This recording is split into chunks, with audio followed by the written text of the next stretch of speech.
O dia que eu descobri que eu era corna, pelo cheiro que tava dentro da minha própria casa. Gente, pra contextualizar pra vocês, meu marido, ele é agente penitenciário. Então ele trabalha um dia sim, folga um dia. Eu trabalho sim um dia não, né? E nesse dia que eu tinha que trabalhar, gente, sempre fui CLT, né? Só pra deixar claro aqui. Quando eu cheguei em casa, gente, assim, eu não sei explicar pra vocês, mas sabe quem já foi em motel com H? Com o cheiro, né? Aquele cheiro, tem um cheiro muito específico, né, gente? E a minha casa só cheirava a isso, mas tava toda organizada, então assim, né, nem pensei em muita coisa.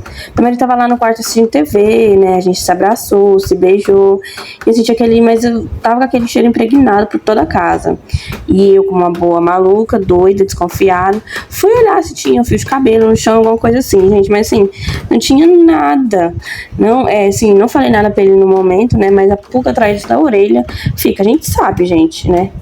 Assim, e apesar de eu ser psicopata, maluca e ciumenta, eu sou muito esperta, tá bom?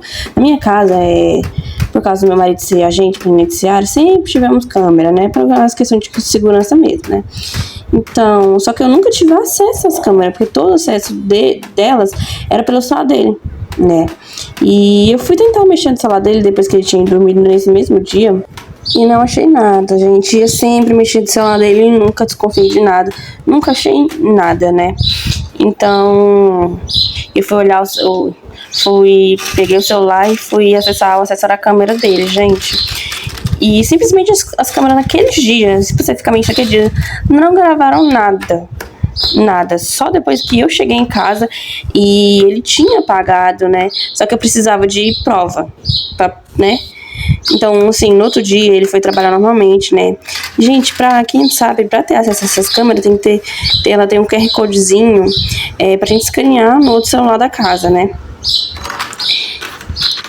E assim, gente, nunca tinha mexido nas câmeras, nunca tive interesse, né? Assim, pra mim era uma coisa tanto fácil que estava ali, sabe? Era só por questão de segurança mesmo. Gente, foi achar a caixa da câmera, né? E abrir. Só isso. Chegou na quarta-feira, gente, viu que ele ia folgar. Quando eu cheguei no meu trabalho, gente, eu abri a câmera. Pra quê, gente? Já tinha uma mulher lá na minha casa, folgada pela minha casa, como se a casa fosse dela, sabe? Como se ela fosse uma moradora ali, abrindo a minha janela, cozinhando, fazendo as coisas, como se morasse lá. Nossa, gente, isso. Só que eu não podia sair, né, do serviço pra lá. Então, o que eu fiz, gente? Eu pedi pra minha mãe ir lá, né? Falei pra ela, eu expliquei tudo o que tava acontecendo, eu tava acompanhando tudo, até chegada na minha mãe, na minha casa. Gente, parecia um BBB ao vivo, né? Minha mãe chegou lá, e bateu. E ele super assustado, sem saber quem era. Ele olhou a câmera e viu que era minha mãe, né? Só que eles não sabiam que eu estava olhando isso, falando isso. Liguei pra ele, né, gente, já que ele tava ignorando a minha mãe. Falei, olha, minha mãe foi aí buscar minhas coisas pra mim, tá? Por que você não tá atendendo ela? Você tava dormindo? O que aconteceu? Ela... né, atendendo ela. Aí ele disse basicamente assim, gente, que ele tava dormindo e tal, pra ela vir outra. Só que eu falei não, eu insisti, né, até que ele abriu pra ela e a amante, né, ela foi se esconder no guarda-roupa, gente, sim, no guarda-roupa do nosso quarto, né. E o que acontece? Minha mãe entrou, ela foi procurar no quarto, né, e eu já liguei pra ela, falei, mãe, pode abrir a porta do guarda-roupa que eu tô vendo tudo daqui. Ela entrou lá dentro. E o que acontece, gente? Ela foi, né, procurar o que ela tinha que procurar, né, que a gente falou, e basicamente ela abriu o guarda-roupa do nosso quarto. E ela simplesmente falou assim, ele simplesmente, pode deixar que eu procure pra senhora, que me diz a minha mãe super puta com ele já, né, falou que eu não precisava de ninguém, que ela procurava sozinha, que ela queria. E, gente, ele começou simplesmente a chorar, pedindo pra minha mãe não me contar, né, na hora que ela abriu, a mulher saiu, né, saiu de lá. E ele simplesmente ficou falando, pra ela não contar, ficou chorando pra minha mãe, né. E a outra lá simplesmente foi embora, pegou as coisas dela e saiu. Ela simplesmente saiu da cena, né? Minha mãe começou a bater nele, gente, como se ela fosse a mulher traída.